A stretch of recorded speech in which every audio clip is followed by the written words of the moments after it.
है। आपके 26/11 में पाकिस्तान के एक अनऑफिशियल लश्कर जाके बंबई में हमला कर देता है शरीफ लोगों के ऊपर, सिविलियंस के ऊपर। उधर सरेंडर कर दिया। मनमोहन सिंह साहब ने कह दिया हम क्रिकेट नहीं खेलेंगे। मोदी जी होते तो बताते। अब इस तरफ आते हैं, चाइना की तरफ। देखें, पहली बात तो ये कि मोदी ने झूठ बोला, पहले नहीं बताया कि हमारे बंदे गिरफ्तार हैं। अब चाइना ने ऐलान किया कि हमने 10 फौजी इंडिया के छोड़े, पहले नहीं बताया कि इन्वेजन क्या था। तो मुझे ये बता दें कि एक जंग, हालत जंग है, उसमें आप क्या एक्सपेक्ट करते हैं कि एक फौज का जो सरबराह है नरेंद्र सिंह मोदी, वो आपको मैदान जंग की एक एक डिटेल बताएगा? राहुल को बताएगा, राजदीप सरदेसाई को बताएगा, वो बरखा जो माइक लेके वहां पे पहुंची हुई है उसको बताएगा? इंडिया का वो जो लीडर, जो जंग इस वक्त हालत जंग है, क्या आज तक हिस्ट्री में आपने सुना है कि जंग के दौरान लीडर दुनिया को बता रहा है कि मेरे अगले स्टेप क्या है, मेरे इतने फौजी उन्होंने कब्जे किए हैं? बेवकूफी की बातें। तो राहुल की बातों का बुरा नाम मनाया करें। राहुल के साथ बड़े मसले हैं, राहुल के साथ बड़ी ज्यादतियां हुई हैं जिंदगी में। और मैं इसकी बातों का इसलिए बुरा नहीं मनाता कि मेंटली अनस्टेबल, 1 मिनट में आगे आ रहा हूं फिर आप पूछिएगा, अनस्टेबल पर्सन है ये। रहा सवाल कि चाइना इंडिया के दरमियान हुआ क्या था, वो ये था कि ये जो वुहान वायरस है, इसका चाइना ने सोचा था कि अब ये गिलास अगर मैं पी रहा होता ना तो पाकिस्तानी कहते वाइन पी रहा है, पी रही है तो रूह अफ़ज़ा है, आरजू पी रही है तो रूह अफ़ज़ा है। लेकिन मैं अगर पी रहा होता तो पाकिस्तानी लगा रहे होते कि ये देखो आरिफ हजा क्या को रॉ वालों ने लेटेस्ट वाइन। एनीवे, चाइना है ना, वुहान वायरस के बाद चाइना को ये लगा कि वुहान को हमने कंट्रोल कर लिया है, बीजिंग तक भी नहीं जाने दिया, दुनिया का बाजा बज गया है। चाइना ने अपनी फैक्ट्रियां शुरू कर दी, मेडिकल इक्विपमेंट गए दुनिया में, कंज्यूमर ट्रस्ट खराब हुआ क्योंकि डिफेक्टिव माल, पाकिस्तान में अंडर गारमेंट्स वाले मास्क भेज दिए, और चूंकि चाइना मालिक ने भेजे थे तो फौज ने कहा पहनो, ठीक है, डिफेक्टिव माल भेजा, कंज्यूमर ट्रस्ट टूटा। China was looking for a war. China, आपको याद होगा एक कंट्री होता था दुनिया में यूएसएसआर, वो यूएसएसआर में मेजर कंपोनेंट वाज रशिया, लेकिन इन्होंने ताजिकिस्तान, उज्बेकिस्तान, कितनी जगहों पे कब्जा किया हुआ था, वो आर्टिफिशियल अलायंस टूटा। यही चाइना है।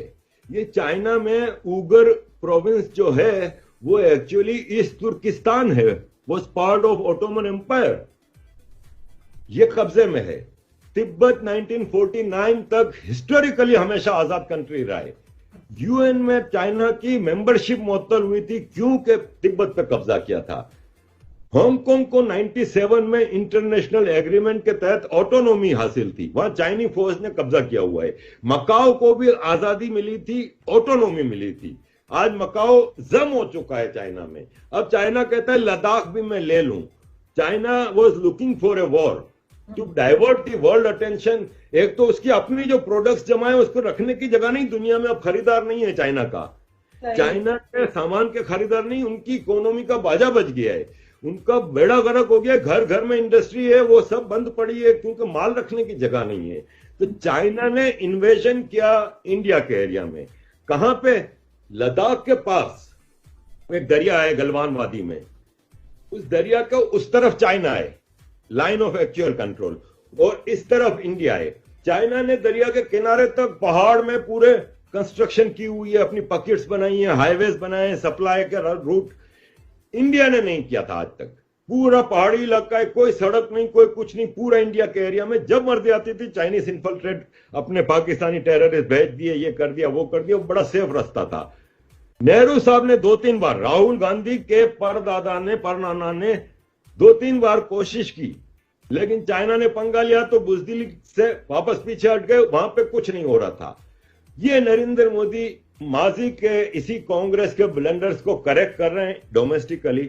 उन्होंने वहां पे कंस्ट्रक्शन शुरू की, वहां पे पुल बना उस दरिया के ऊपर, और कई रोड वोड बनने लगे। तो चाइनीसों ने उन वर्कर्स के, वो फौजी वर्कर्स जो थे, निहत्ते थे, क्योंकि चाइना इंडिया का पैक्ट है 1967 में कि फायरिंग नहीं होगी। तो इस वाकये में भी एक भी गोली नहीं चली, तो उनके ऊपर हमला किया। अचानक हमला हुआ, 20 इंडियन फौजी शहीद हुए, चाइना के 50 से ज्यादा मारे गए।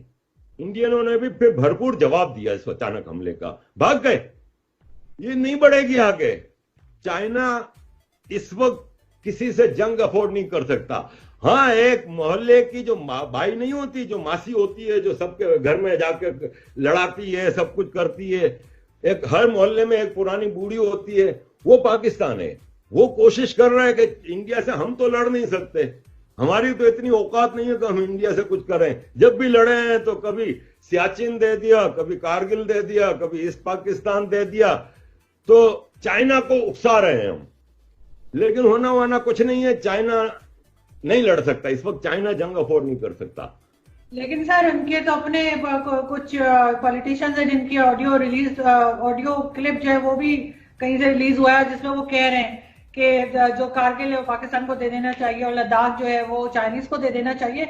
लेकिन चाइना की पहले से भी सुनने में आ रहा है कि कुछ टेंशन चल रही थी इंडिया के साथ, ये पाकिस्तान उसको कर रहा है, मैंने ऐसा कुछ नहीं सुना। लेकिन ये कि हाँ पाकिस्तान साथ हो सकता है, जरूर दे रहा हो, क्योंकि चाइनीज तो हमारे माई बाप है ना, चाइनीज के आके तो हम बोलते नहीं है। लेकिन जो टेंशन थी चाइना के बॉर्डर के ऊपर वो पहले से चल रही थी इंडिया की। और ये अभी आपको क्या लग रहा है, एक हफ्ता लगेगा, 2 हफ्ते लगेंगे? अभी 23 को कोई मीटिंग भी सुना है ना कि हो रही है रशिया में, के कहाँ पे इन लोगों की, तो वो आपको लग रहा है कि कुछ प्रोसेस हो सकेगा, कोई पीस प्रोसेस हो सकेगा, कुछ आराम से बैठेंगे दोनों?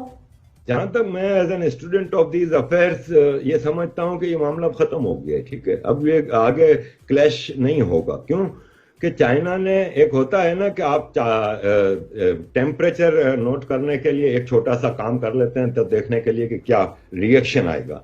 तो रिएक्शन फ्री वर्ल्ड का यह आया कि सब ने कहा कि वी स्टैंड विथ इंडिया, और सिवाय पाकिस्तान के कोई भी चाइना के साथ नहीं खड़ा। चाइना का मैं पिछले कई वीडियोस में बता चुका हूं कि चाइना इंटरनेशनल ऑर्गेनाइजेशंस में ओआईसी वोट और दूसरे वोट्स के जरिए, जो छोटे कंट्रीज के वोट होते हैं, वहां पे अब तक चल रहा था। लेकिन अभी इंटरनेशनल ऑर्गेनाइजेशंस का भी रिफॉर्म्स का वक्त आ गया है। ये वायरस का तो अब इशू तकरीबन खत्म होता जा रहा है। वायरस खत्म होगा तो दुनिया चाइना को कंटेन करेगी। यहां पे ये मसला है कि पाकिस्तान में नहीं कह रहा कि पाकिस्तान के कहने पे चाइना कुछ कर रहा है। जाहिर है चाइना किसी के डिक्टेशन पर थोड़ी चलता है। मासी मुसीबतें वाली बात कि पीछे से ये चीजें करनी, वो एक अलग चीज है। और खासतौर पे अभी तो वो पाकिस्तान खूब पेट्रोल छिड़क रहा है, ठीक है। चाइना का इंडिया के साथ जो इश्यू है वो ये था कि 62 की वॉर से है ये मसले चल रहे हैं। क्योंकि अंग्रेज जब गया था तो उसको यहां पे कई अनरिजॉल्व इश्यू रखने थे ताकि ये लोग आपस में लड़ते रहें। चाइना की बॉर्डर के साथ कई रीजनल इश्यूज हैं जो कि कंट्रोवर्शियल हैं, जो चाइना इंडिया की कमजोर गवर्नमेंट्स की पॉलिसीज की वजह से उनको अपना कब्जा कंट्रोल में रखा। अगर इंडिया की एक मजबूत गवर्नमेंट होती तो शायद सिनारियो दूसरा होता। तो बिल्कुल है चाइना की इंडिया के साथ एक अलग टेंशन है पाकिस्तान से हट के। लेकिन मैं नहीं देखता कि ये जंग बढ़ेगी। अभी भी मुज़ाकरात चल रहे थे फॉरेन ऑफिस के जरिए, लोकल जो कमांडर्स हैं दोनों तरफ बॉर्डर के उस साइड पे, फिर तिब्बत के बॉर्डर है जो इंडिया के साथ, उस पर भी टेंशन चल रही है, अरुणाचल में भी चल रही है। नेपाल को काफी यूज कर रहा है पाकिस्तान की तरह चाइना। नो डाउट कि देयर आर टेंशंस। मैं नहीं समझता कि कोई आगे क्लैश ऐसा होगा, क्योंकि इंडिया ने खासतौर पे इनका एक एग्रीमेंट है जिसको अब जाके पोल खुला है। राहुल गांधी बार बार वो कर रहा था ना कि हमारे फौजियों को गोली मारने की इजाजत क्यों नहीं दी गई, तो फिर वो एग्रीमेंट निकाल के दिखाया गया कि आपके परनाना में ये एग्रीमेंट क्या था कि वहां पे फायरिंग नहीं होगी, तो इसलिए। लेकिन अब मोदी जी ने कह दिया है कि इनफ इज इनफ, आगे ऐसे किसी चीज का मुंह तोड़ जवाब दिया जाएगा। तो आई थिंक कि नहीं होगा कुछ। सर इनके आज भी मैं एक टॉक शो देख रही थी रिपब्लिक भारत पे, तो उसमें उनके, मुझे नहीं पता अपोजिशन के थे या कोई एनालिस्ट थे, ये मुझे नहीं समझ आई, लेकिन कोई थे जो ये कह रहे थे कि सारी दुनिया चाइना के साथ खड़ी है और भारत अकेला है। तो उस पर खैर दूसरी साइड जो लोग थे वो इस बात से एग्री नहीं कर रहे थे। तो आपको लगता है कि सब लोग चाइना के साथ हैं, भारत के साथ ऐसा कोई नहीं खड़ा हुआ? सिवाय पाकिस्तान के किसने बयान दिया है कि मैं चाइना के साथ खड़ा हूं? डोनाल्ड ट्रंप ने तस्वीर लगाई है, stand with China. Vladimir Putin ने तस्वीर लगाई है, आई स्टैंड विथ इंडिया। सबने, ट्रंप ने भी तस्वीर लगाई, I stand with India. European union ने क्लियर कट मैसेज दिया है कि वी स्टैंड विथ इंडिया। अरे कल in world international court of justice में यूरोपियन यूनियन ने चाइना से ट्रेड एग्रीमेंट का बहुत बड़ा एग्रीमेंट जीता है, और चाइना को फाइन और बहुत जबरदस्त पनिशमेंट दी गई है। यूरोपियन यूनियन स्टैंड करती है इंडिया के साथ, अमेरिका, ऑस्ट्रेलिया, कनाडा, अरब कंट्रीज आप देखिएगा स्टैंड करेंगे चाइना के साथ, क्योंकि अरब इस वक्त चाइना को नाराज नहीं कर रहे, इसलिए क्लियर कट कोई बात नहीं कर रहे, लेकिन अगर ऐसी कोई सिचुएशन आई तो Arab is standing with USA and India.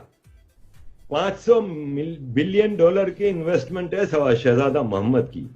Pakistan में इन्होंने सिवाय मदरसों को और कहीं इन्वेस्टमेंट नहीं की, सिर्फ मस्जिदें मदरसे बना के दिए। एक प्रोजेक्ट नहीं है सऊदियों का यहाँ पे जो आवाम की बहबूद का हो। इंडिया में 500 बिलियन खाली शहजादा मोहम्मद की इन्वेस्टमेंट है, दुबई, अबू धाबी, इन सब की इन्वेस्टमेंट है। ये सब इंडिया के साथ खड़े हैं। हम तो पढ़ते हैं ना, अगर कोई एक आदमी उठ के कहता है कि नहीं जी इंडिया के साथ नहीं है, चाइना के साथ है, तो साबित भी तो करे ना कि किसने चाइना को सपोर्ट किया है। किसी ने नहीं किया सपोर्ट, सबने कंडेम किया है चाइना को।